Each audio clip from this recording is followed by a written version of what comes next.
Hello, hello, gloire à Dieu. Bonjour tout le monde, bonjour bien-aimés dans le Seigneur. Aujourd'hui c'est dimanche et nous voulons bénir le Seigneur pour le souffle de vie et lui être reconnaissant pour tout ce qu'il a fait pour nous. Voilà. J'ai quelque chose que je voulais partager avec vous à propos de quelque chose dont le Seigneur m'a fait part ce matin. J'ai vu une vision où il y avait comme une guerre et les gens couraient dans tous les sens.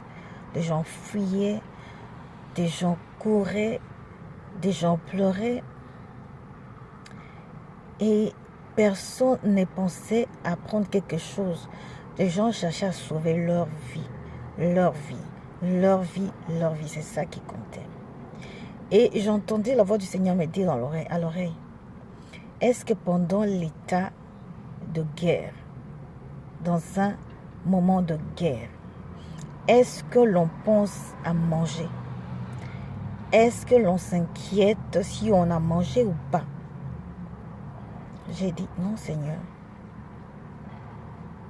Et l'Esprit me dit non, parce que la première des inquiétudes, c'est que tu sois sauvé, que tu te sauves, que tu sauves ceux qui te sont chers. Alors, je veux comprendre la pensée. Et voilà ce que j'ai compris. Quand tout va mal dans la vie, c'est un état de guerre. Quand les choses ne vont pas bien, c'est un état de guerre spirituelle. Il faut qu'on arrête pendant le moment de guerre à s'inquiéter. Qu'est-ce que nous allons manger? Qu'est-ce que nous allons boire? Parce que ce qui est important, c'est la vie. Se sauver d'abord. Sauver sa vie. Sauver sa vie. Alors, nous sommes dans un état de guerre. Tu es dans un état de guerre. Parce qu'il y a un problème qui se lève contre toi. C'est ce que le Saint-Esprit m'a dit. Si tu as un problème grave qui se lève contre toi, auras-tu la force de manger? Auras-tu le courage de manger? Pourquoi tu mangerais quand l'ennemi te pointe une arme sur la tête? Comment est-ce que tu aurais la force de manger quand l'ennemi te pointe une arme sur la tête? Cette force-là te viendra d'où? Cette idée-là te viendra d'où de prendre un pain, de couper, de vouloir manger? Tu as un problème qui t'accable. Arrête de manger. Consacre-toi dans le jeûne et dans la prière parce que tu es dans un état de guerre. Tu dois te sauver. Tu dois sauver les tiens. Voilà ce que le Seigneur m'a dit.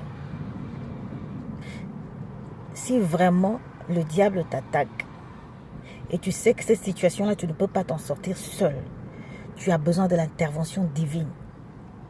Tu as besoin d'une force surnaturelle. La force surnaturelle là ne vient pas par des prières normales. Tu dois te faire violence, entrer dans des prières violentes, des prières de sacrifice. C'est ainsi que l'Éternel peut venir à ton secours. Je ne dis pas que l'Éternel ne peut te secourir que si tu jeûnes. Mais Christ lui-même a dit ce genre de démons ne sortent que par le jeûne et par la prière. Tu as longtemps prié, la situation ne change pas. Tu ne comprends pas que ça nécessite le jeûne et la prière parce que c'est ce genre de problème qui nécessite le jeûne et la prière. C'est ce que je voulais te dire. C'est ce que je voulais partager avec toi. Alors, connecte-toi à la force surnaturelle au travers de la prière et du jeûne. Connecte-toi à la puissance de Dieu au travers du jeûne et de la prière. Et la situation là va changer. Le diable ne peut pas te résister si tu es connecté à la source du surnaturel. La source du surnaturel peut se déclencher, peut se libérer en toi au travers de la prière puissante, au travers de la prière de sacrifice. Que Dieu te bénisse. J'espère que tu as bien compris. Que Dieu te bénisse dans le nom de Jésus.